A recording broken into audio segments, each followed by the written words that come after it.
Listener discretion advised. Light the blunt.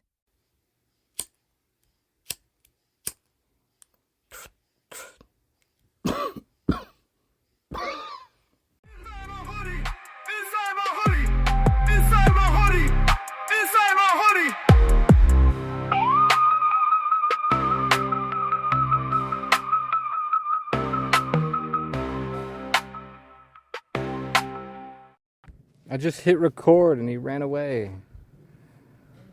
But I just hit record. He shall return. What's up, Jared? Not you got much, your Coors banquet. My Coors banquet. Your bong of destiny. My bongo, my water pipe. And here comes the Brandon.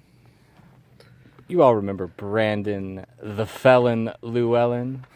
Ooh, we got subtitles in this bit. Oh yeah, what up?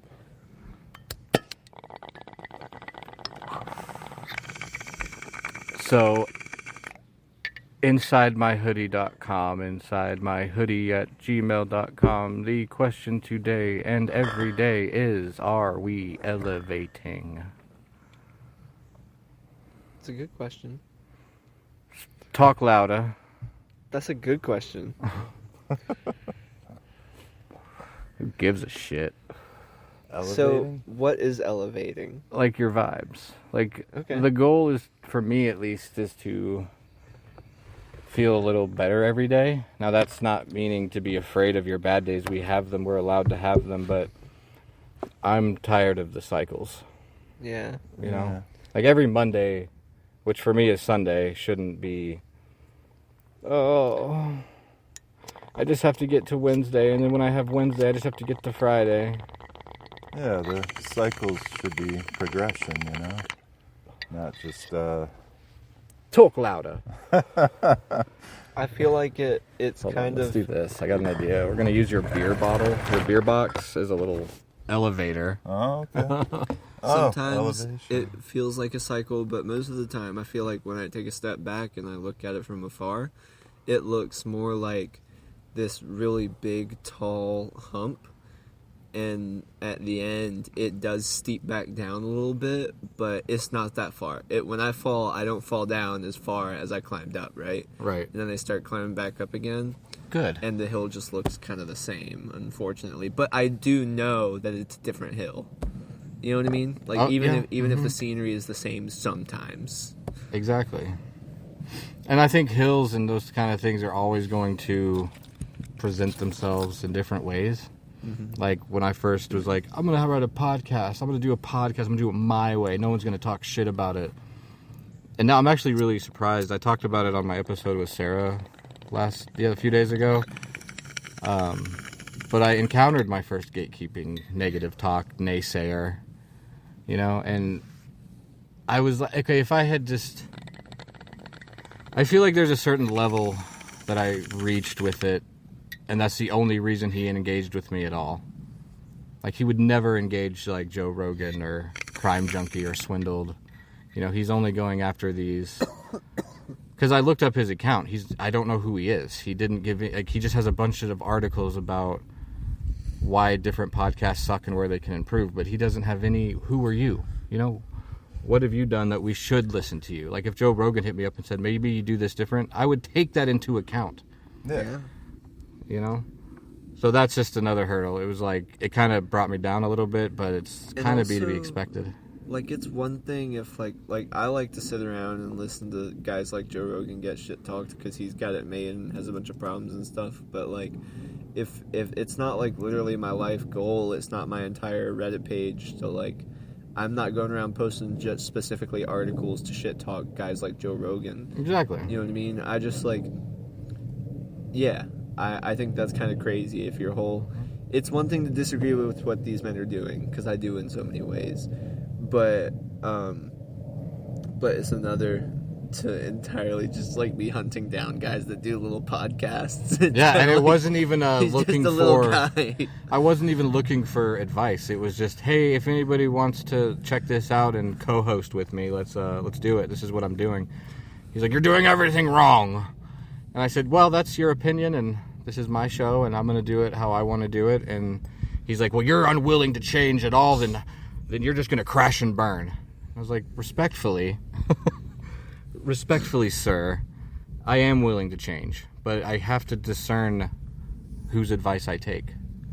You know, I'm not a rookie in this industry. I've been in real radio. I've done other podcasts. I've been a guest on podcasts. Like, I talk to people. I watch videos.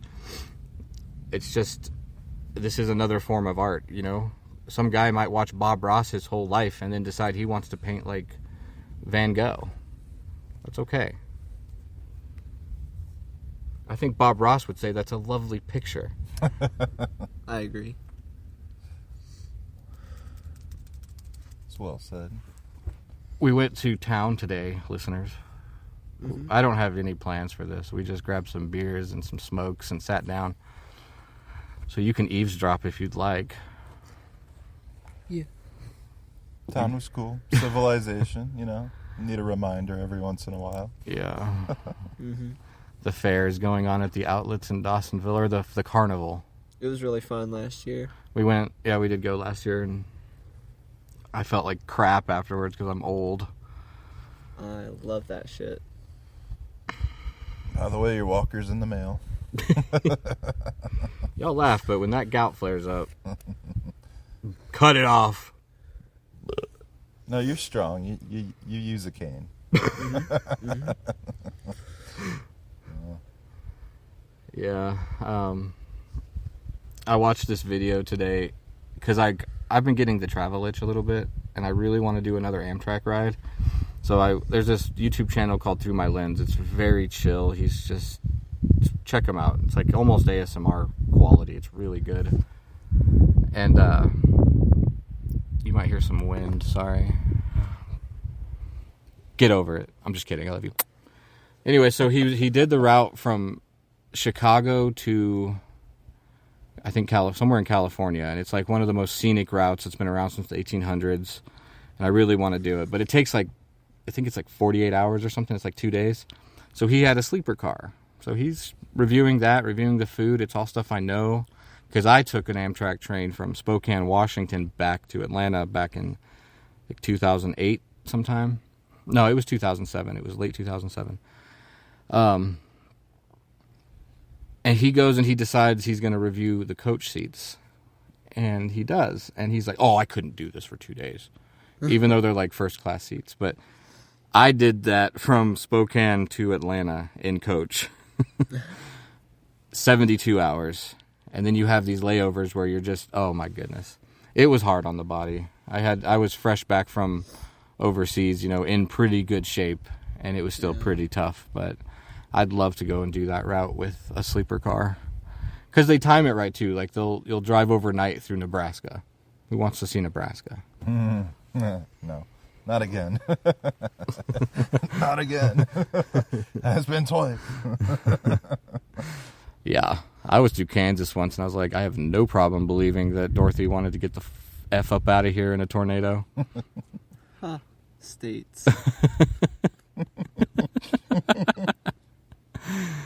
I was shocked the first time I drove through Colorado coming in from the Kansas side, and eastern Colorado is pretty much just Kansas. It was depressing how flat it was. It's not till you get to Denver that you see like the mountains.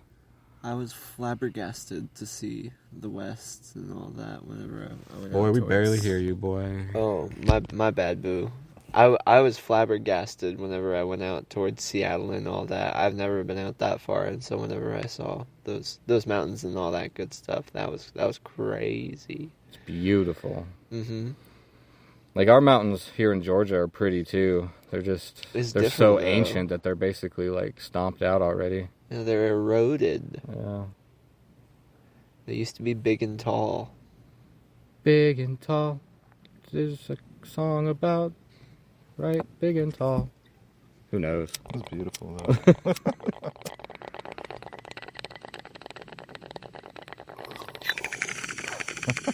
Yeah. I'm gonna record that sound, and that's gonna be the new intro. Listener discretion advised. Hit the bong. That would go hard. I'd love for my bong rip to be your recording intro. Just a vase, though. Just a vase. A vase. Mm-hmm. A vase. Oh yeah, we kept smelling the shit in all the farmland today, and manure. Yeah. What is this scent of manure? I'm so used to it, dude. I mean,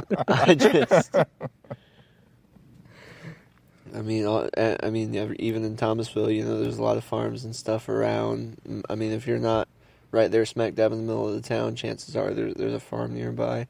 And then I worked on one for a little while where they were mostly corn-fed cattle, and so the way they keep that corn, it just doesn't smell great either. You know, yucky smells, but you know, keeps them fed. Like the rain has ceased a little bit up here, so that's probably why they were getting on it. Oh yeah, 100%. So, speaking of rain, though, I do have a funny Iraq story if you guys want to hear it. Yeah, I bet. So, some of the dudes were getting ready to go out on a mission that was supposed to be just a couple hours, I think. I don't remember. And, thank you. So, I didn't know what was going on. Like, I was supposed to be guarding the talk area where we hung out and everything was held. So where we would meet when we weren't on missions, it was like the office, so you could call it. And I wasn't sure if I was supposed to be hanging out there all night or could I be off and hang out in my room. I didn't really know, so I asked one of the E5s, and he's like, yeah, you can go back to your room. And then they call me back, and it's my platoon sergeant, and he's so freaking mad. He's like, where have you been? And I was like, well, Sergeant said here I could go back to the room. He's like, that's not what I said. Totally threw me under the bus. So Sergeant Paul got pissed and he smoked me. And like, we had a bunch of mud puddles around. So I was low crawling through them. And then they threw an MRE at my head and were like, you're staying here all night. Oh my And I'm like, I'm wet and muddy. And I was like, well, I'm staying here all night. And they were literally gone all night. It was supposed to be a couple hours, but they were supposed to pull security for some civilian contractor, mercenary BS. I don't know.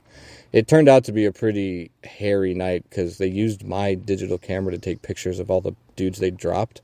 And they didn't tell me. So I stumbled upon dead bodies. Wow. I was used to it by that point. I just didn't expect to see it like on my camera.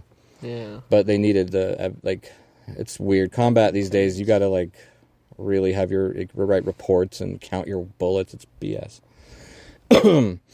So anyways, I'm guarding the talk all night, and I recruited a couple dudes from 2nd Platoon to bring me hot chow. So they brought me like a burger and fries, and they were like, we're sorry this happened.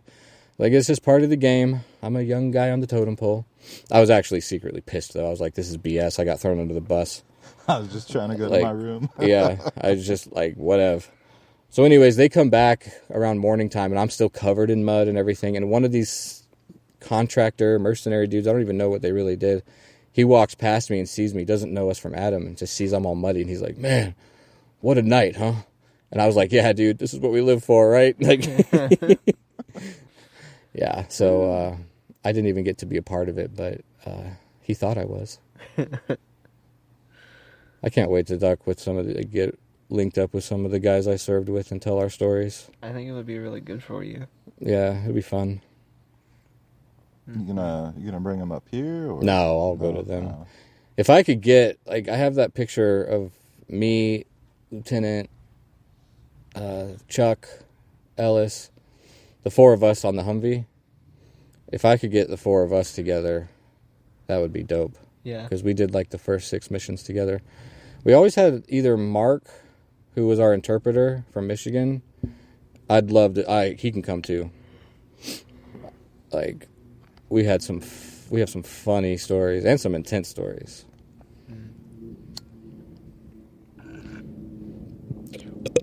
Excuse me. Bro, that was a fire meal tonight. Yeah, we had. So there's this spot in Dawson. There's actually several locations throughout Georgia. The spot is called Friends, and they have wings. You can get smoked, and that is what we do. Because it just falls off the bone. I got me a bison burger. And you got some dessert for your eyes. I got some dessert for my eyes. Jared, what year were you born? 2003. That was the year I was supposed to graduate high school. Yeah. But I got out a year early because I got my GED.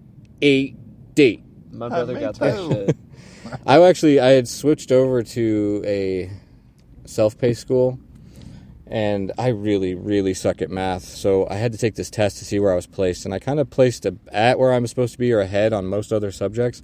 But math, I tested into 3rd grade. Damn. Yeah, so I was doing these 3rd grade workbooks. It's like little cartoons in them. Yeah. But still, like, I have a question. So, but that school, they ended up selling it to a friend of theirs so they could move. So the guy, the homie that ran it could be a pastor at a church. And then the guy that took over decided to just fold the whole school. And so for me to go back to another school, I was going to have to, like, I think, go back to 10th grade or something. And I was supposed to be graduating. So I just went and took the GED test, and it was the easiest test in the world. Yeah. My brother said that he wasn't quite old enough to just like test right into getting the degree, so he had to take the little, like see where you're at test for his GED, and he aced the shit out of it because Caleb's really smart, and he was like, "Does this mean I can skip the course?" And they were like, "No, honey child, like your young ass still has to sit through school." So yeah, but yeah, everyone I've spoken to always made it sound like getting the GED was the way to go for them, because like school is just an absolute drag, and at a certain point, like what you like, because I'm not one of those people that some people will sit around and say that you don't gain nothing from going to public schools and shit. I wouldn't say you gain nothing. I learned how to fight. Yeah, I gained plenty, but for some kids, it really is not worth it.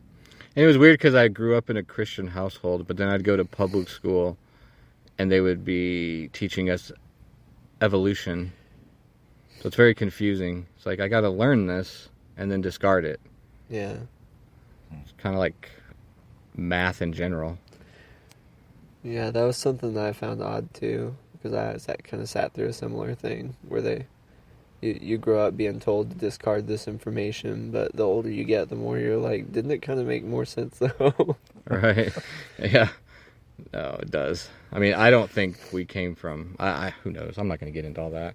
Yeah. But evolution is obviously real. I mean, you see we watch evolving it even you right can't now. deny it. We're literally watching it. Mm-hmm. And we as humans, like spiritually at least, I'm evolving like an SOB. Mm-hmm. It's like the people, this is just how I am. Well, you're not willing to try anything else, so be it. Sounds boring. Yeah. Yeah. Like, I know firsthand how easy it is to, like, dwell on anger and feel it and let it, like, when I'll sit there and daydream about anger, what I'm going to say to this person, even though I know deep down, even if I did say that, I'd feel horrible afterwards. Because I've, like, especially going through the breakup, which they're all well aware of, going through that, I definitely would sit there and be like, okay, I'm going to confront her and say this, and that, and let her know how bad I'm feeling and stuff. And then it's like, I see her and I'm like, can't we just be friends again? Like, I just want to be friends. Who was that over there? It's Jowett-ass Matt. Jowett-ass Matt. Jermaine. It's time for everyone's favorite segment, Jowett-ass Matt. And his re. Give us a re. Yeah, some Jowett-ass shit. Fuck yeah. Hold on, I have an effect for that. Let's do it real.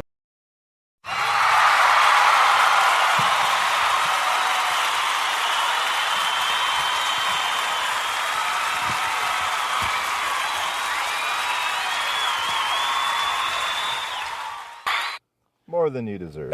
Yeah, that was beautiful. That was too long. All right. Hold on, but Jowett always has some wisdom, so hang on, kids. It's time for school. Let's get some Jowett-ass wisdom up in this biatch. I got some wisdom for you. Jeff is abusing those buttons. No.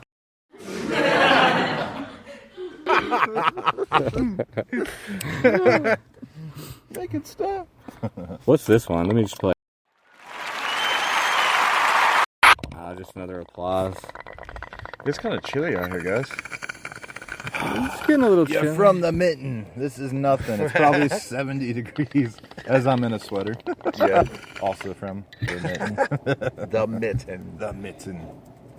You know? Is that what they call the Michigan? Yep. Yeah, the It's the Michigan. hand. The Michigan. The Michigan. The Michigan. I want you guys to know that a year ago, we were deep in the throes of a new acquaintance. Is that right? She worked here. Was it Jax? Yeah, That was a year ago? it was a year ago. She was here. Damn, yeah. What a time. A couple weeks after me, I think. It was new. It was crazy. She got lucky, got to meet Avery. Yeah. Avery was a hoot. I That's loved a good Avery. guy. Avery Like, was great. I was walking up one day, and I just hear Jeff. And I look all around, 360, no one's around. What do I do? And then I hear him chuckle, and I look up, and he's like in a tree 20 feet in the air with his hammock hung up. Yep. That sounds like him. I just mentioned him today. I was like, I bet Avery's in a tree right now. He He'd drove- never make it in the desert. He got a job, I think, out in Oregon observing owls or some Yeah. shit, That's which cool. is pretty cool. Like being up in trees, that is what he wanted to do. Yeah, when I checked with him, he made it sound like he had not really encountered much in the way of owls, but I do plan to check in with him again. He actually drove, on my 21st birthday, he drove everybody around for that. We went to that Battle and Brew where Yeah, I it would had have the loved video to games. and- experience that. We'll go again. We should go again. I keep saying we should go again. So, okay. I like to joke that I'm upset that I didn't get to go, but I understood. I was fresh back as the new guy. Somebody needed to cover the end and work, and I was happy to do that so Jared could experience a real 21st. Not like me sitting in basic training, doing push-ups and the drill sergeant's behind me. You're 21. You can have fun. They had alcoholic potions, yo. They were all glittery and Battle shit. and Brew is fucking awesome. They had like health and stamina. They were red and green and shit, and blue for magic. It was dope as fuck. Let's go. Yeah. That I'm one big is on cool. the red potions. Red potions were fire as fuck. They know how to run up your bill, though. I'll tell you that right now. That's true. That's Yeah. true, 100%. Well, it's just like any casino. You go in planning to spend a little bit, but you always spend a little more. It's it's like a big gimmick, yeah. Yep. And they come up, would you like a drink? Sure. And then you're like, damn it, I got to give them a chip. It's like Chip. it reminds me of remember that movie Euro Trip? Oh, yeah. And they're eating at that restaurant, and they use it to make a map. There's actually a deleted scene where they bring the guy brings the bill over, and he's like, "The bread, you put it on the table, and you ate it." They have this huge bill, and then they just dine and dash.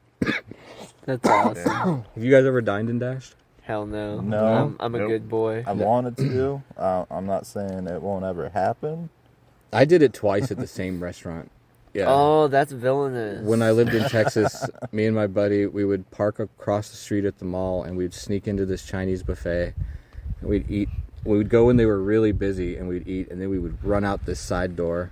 And we did it one day, and then we waited a long time, did it again. They never caught us. It was the same staff. I don't know why they didn't recognize us. And then, like, 2 days after we did it, I went to church with my family, and they were like, they all wanted to go there. And we had just done it 2 days before, so I feigned sickness. I was like, "Oh, can I stay in the car and sleep?" Like, I can't go. We used to do some heathen crap, man. I regret it. Man. I definitely feel I've paid that karmic debt back, I hope.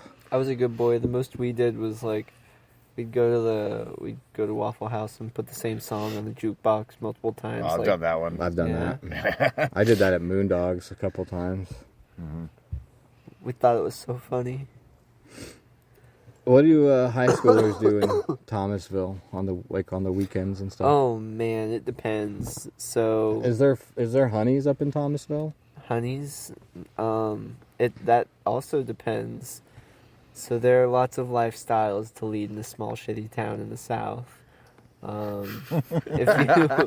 If you like drugs and alcohol, like there's plenty of that, but it's largely like kids on dirt roads and shit like that, And, yeah, I was not really a part of that because I was a little baby throughout most of high school. Like- It wasn't until late in high school that I started, like, drinking beer and shit like that. And then I didn't want to hang out with all those guys. I'd rather hang out at home. You know, that's You have always some where I'd rather natural do my guts. drinking. I'm gonna lock you in a closet or a locker. A locker? I'm just kidding. I always say that about I'm just kidding, the lead Jared. singer of Knuckle Puck. Yeah. Joe, I think is his first name. Yeah. He's just locker stuff worthy. He's so talented. I know, I love Knuckle Puck. But yeah, You've got natural guts, dude. For growing up like that, most people never break out of it, but you freaking came up here, you know, and moved away from your friends and family and comfort, and you didn't give up after a week. Like, I've known you over a year now. I appreciate that greatly. It meant a lot to me to do that. Yeah. It's Yeah, I didn't been have that very much important. guts when I was your age. Yeah. I don't know. I feel like I was scared all the time, but we were always moving. I was always the new guy. I'm just shy by nature.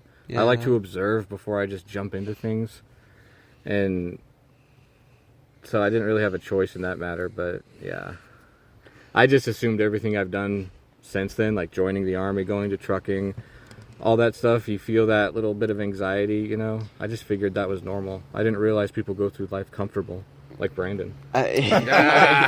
Yeah, so comfortable all the time. No anxiety, no depression ever.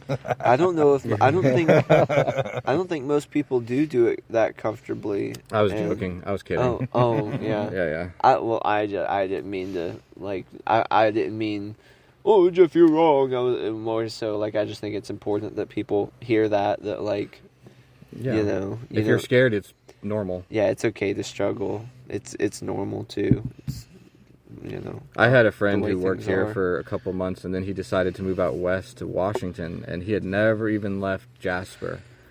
Damn. Decides that because he was able to do this, he's going to give that a try. And I told him, I was like, when you get out there, you're going to probably feel like the homesickness that makes you want to get on the first flight back, you know, but fight through it because I guarantee you it's going to change your life.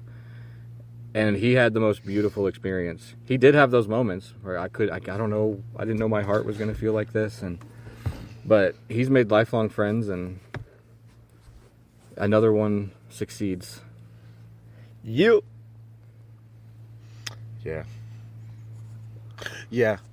Yeah. I feel like starting traveling, you know, almost a decade ago, I feel like there's been a lot of succeeding. Mhm. A lot of, going out of your comfort zone and meeting new people and having great experiences. And, I also got homesick for a little bit. And, I powered through and, fuck, I'm still doing it. It's still fun. Yeah, it's great. I concur. I didn't think I'd be this good this quick after an 8-year relationship ended. And this might sound crazy to some people, but I think the fact that she stayed actually helped me. Because I was able to confront some of those conversations I want to have. Yeah, you don't worry about, you don't think about what they're doing because you know what they're doing. Yeah. Kind of thing. Because that is part of the breakup is the mystery. And she's very gracious about giving me clarity on why things went down the way they did. And I think, save my little tantrums every now and again, we're pretty good. Yeah. You. Yeah. Yeah. I've had some pretty rough breakups, man. You want to talk about them? Not really. Okay. I think that's for another episode. Yeah. No, those can get heavy because I've been next to you for those too. Yep. Most of them. My Xbox 360 still really understands my tantrums, even after all these years. Didn't you just fix it? Or was that your PlayStation? That was my PlayStation 4. Oh. She was not so understanding. No. But it's fixed. Yeah, we came to see eye to eye eventually, you know. Yeah. Yeah. I bet that gatekeeper guy probably listens to these and he's going to hear our 10 seconds of dead air. Hey, man, I just wanted to let you know personally that Jeff just edited this right now. Yeah, click. He's editing it right now, dude. Yeah. I wouldn't dream of just releasing it.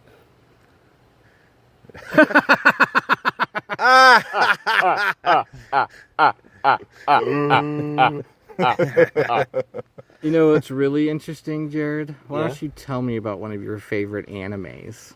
Okay. It's 30 minutes on the clock. You have Let till me talk 30, about Vinland 30 Saga. Yeah, I'm going to talk about Vinland Saga because it's fast. So, Vinland Saga is this really good show where there's this little guy named Thorfinn, and he is the son of Thor's. He's a little And guy? He grows up. Yeah, he's just a little guy.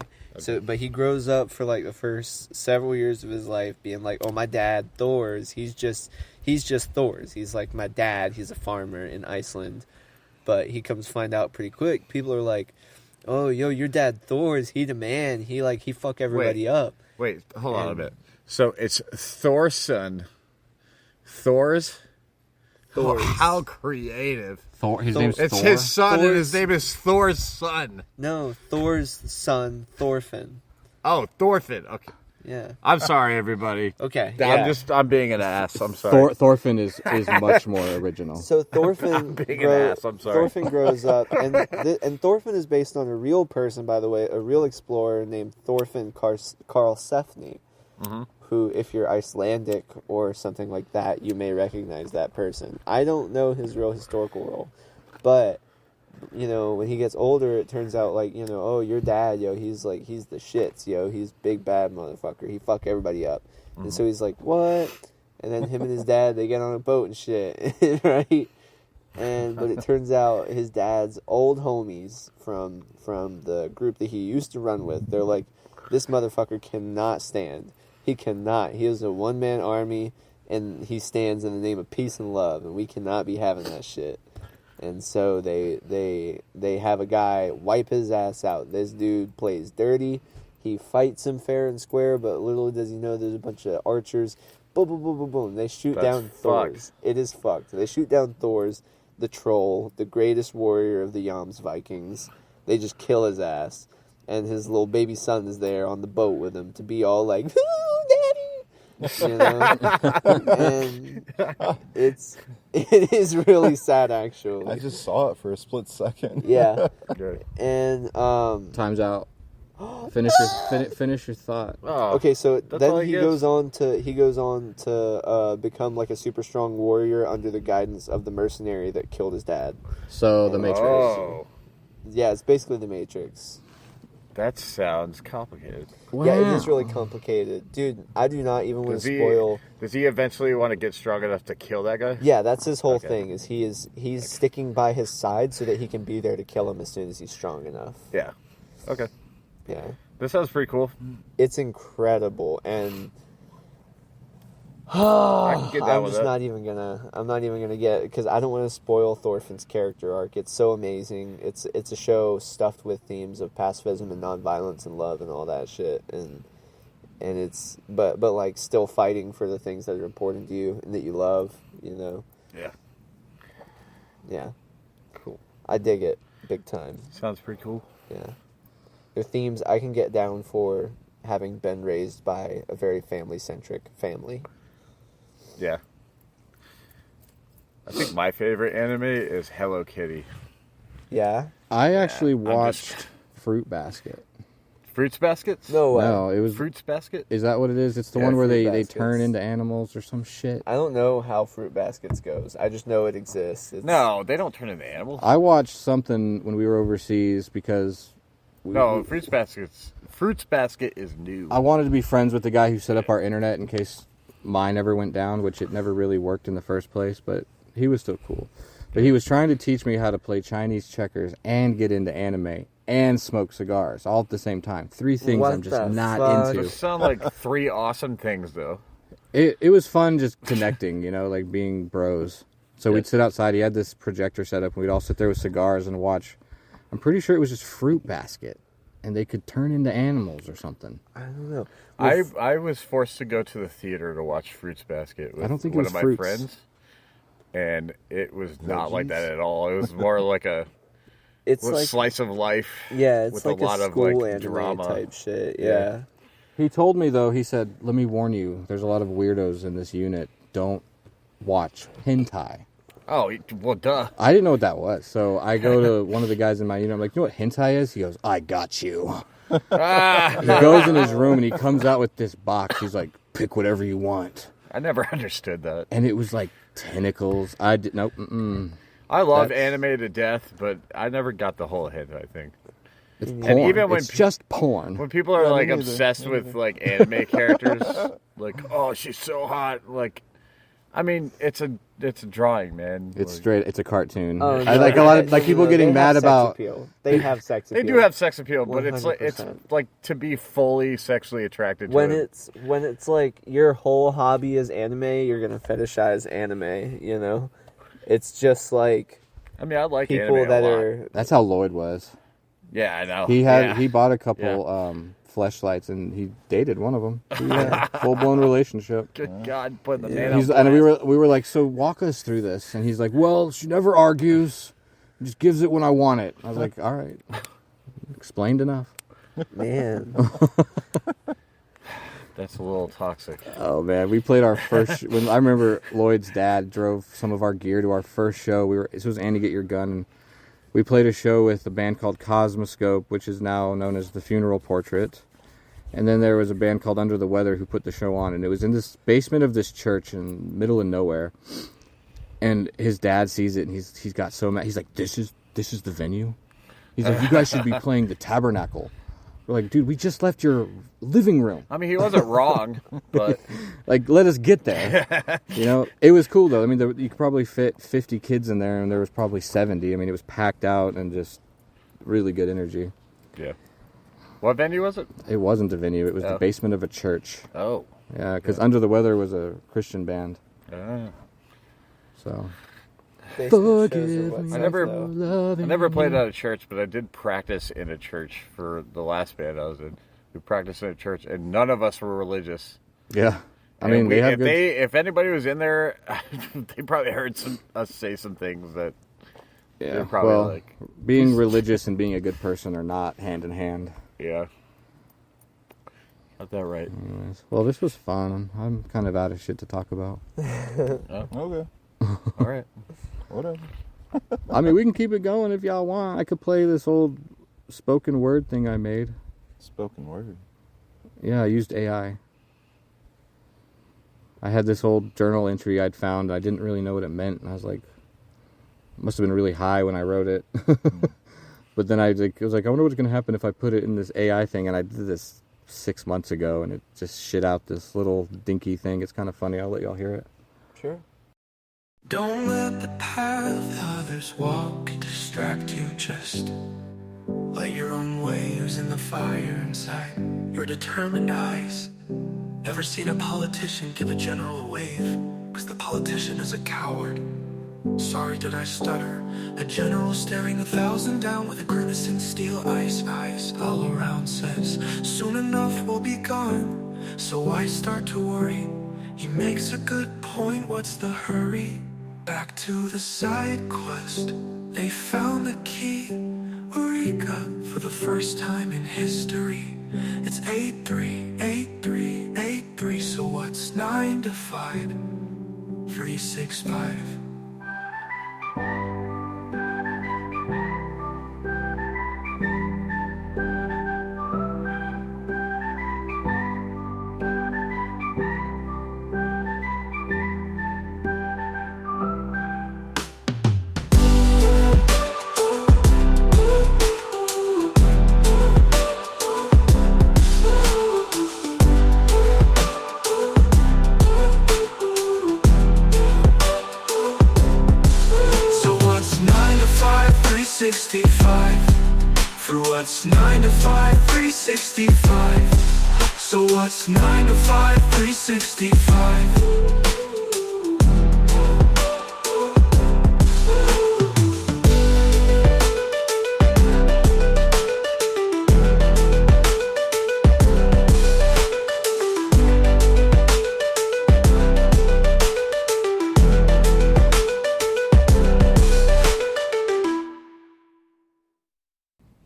That was it. That's so cute. I don't know what 8-3 is. I think I was trying to say, don't settle for a boring 9 to 5. 8-3. The lyrics were great. I think the song is just missing a 2-step breakdown. Tink. Wata, inta. Wata, inta. Was that some hentai shit? All right. Well, we're clearly peaked. This is not going to be an episode. This will be side quest 2. Bet. All right. Well, this has been Jared. Bring us out. It's been Jeff's little show, and Jeff's little show is Inside My Hoodie. So, Inside my hoodie. Yeah. Inside my hoodie. You need to be listening to that shit, yo. Thank you. Yeah. Thank you. Shit goes All hard. right. Love you. Bye.